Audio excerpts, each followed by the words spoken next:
সম্মানিত ভিউয়ার্স, আজকে আমি দেখাবো আপনাদেরকে কিভাবে মেমোরি থেকে মেমোরি থেকে ফাইল ডাটা ট্রান্সফার করতে হয়। যেরকম আমি এই মেমোরিটা সিলেক্ট করে দিচ্ছি ডি, এটা দিয়ে ওপেন ডিস্কে আমার এই যে ফাইলগুলো রয়েছে এগুলো এখানে দেখা দিচ্ছে কয়টি ফাইল রয়েছে।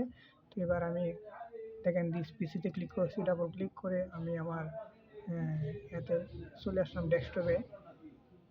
দিস পিসিতে এসে হার্ড ড্রাইভে চলে আসলাম। আসার পর আমি যেখান থেকে কপিগুলো করবো, দেখেন এখানে ভিডিওস নামে একটা অপশন আছে, ভিডিওস। দেখেন ভিডিওসে ক্লিক করে দিলাম। ক্লিক করা হয়ে গেলে এনি ভিডিও কনভার্টার এখান থেকে কনভার্ট করে রাখছি। যেরকম এই যেখানে দুইটা গান, এটা আমি কপি করবো, এটা আমি ব্যাগ নেবো, আমি ফোল্ডার সহকারে এটা কপি করতে চাই। তাহলে এটার উপরে রাইট ক্লিক করে চিপে ধরে এটা টেন দিয়ে এনে এখানে ছেড়ে দিলেই কপি হয়ে যাবে। দেখেন কপি হয়ে গেছে। তো এবার যদি আমি এটা ডাবল ক্লিক করি, একটা ধর আমি এই ভিডিওটা এটা নেবো না, এটা নেবো, এটার উপর ড্র্যাগ করে ধরে এভাবে নিয়ে আসতে পারবো। দেখেন এটাও চলে আসছে। এবার যদি আমি এইভাবে নাই না, যদি আমি আনতে সেটার উপরে লেফট ক্লিক করে এখানে কপিতে ক্লিক করে এখানে আবার লেফট ক্লিক করে আমি এই যে পেস্টে ক্লিক করে দিলে ওইটা এসে গেছে। দেখতে পাচ্ছেন এটা হচ্ছে 2-3 ধরনের সিস্টেম আনা যায়। তো আমি যদি আবার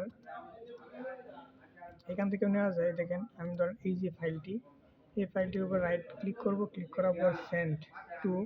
তো আমি কোন ড্রাইভে নেব, ধরেন আমি ডি ড্রাইভে নেব। ডি ড্রাইভ দিয়ে আমি ক্লিক করি ইউএসবি ডি ড্রাইভ, এখানে আমি যদি ক্লিক করি তো এখানে আমি নিয়ে দিতে পারবো। আমি যদি এখানে ক্লিক করলাম, এবার দেখেন আমার এটাতে চলে গেছে। এবার আমি দেখাই, এখানে কিন্তু জরুরি না লেখা আছে। দেখেন এই ফাইলটি আমি ট্রান্সফার করলাম, তো আমি ডেস্কটপে করে দিলাম। এই যে দেখেন আমার ফাইলটি অলরেডি চলে আসছে। তো এভাবে কিন্তু এক এক করে একটা ফাইল আপনারা ট্রান্সফার করতে পারবেন। তো তাছাড়াও খুব সহজেই, তো রিপ্লেস করতে হলে এভাবে আপনারা রাইট বাটন ক্লিক করে রিপ্লেস ক্লিক করুন। রাইট বাটন, এই যে দেখেন এখানে রাইট বাটন, এই যে এই পাশে বাটনটি আমি এখানে দেখাই আবার।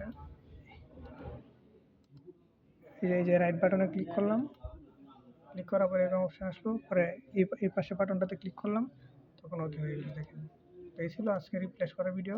তো এভাবে ফাইল কীভাবে ডাটা ট্রান্সফার করতে হয় সম্পূর্ণ ভিডিওতে দেখাই দিলাম। তো এরকম যদি ভিডিও পেতে চান অবশ্যই চ্যানেলটি সাবস্ক্রাইব করে পাশে থাকা বেল বাটনটি প্রেস করে রাখবেন। ধন্যবাদ সবাইকে। আসসালামু আলাইকুম।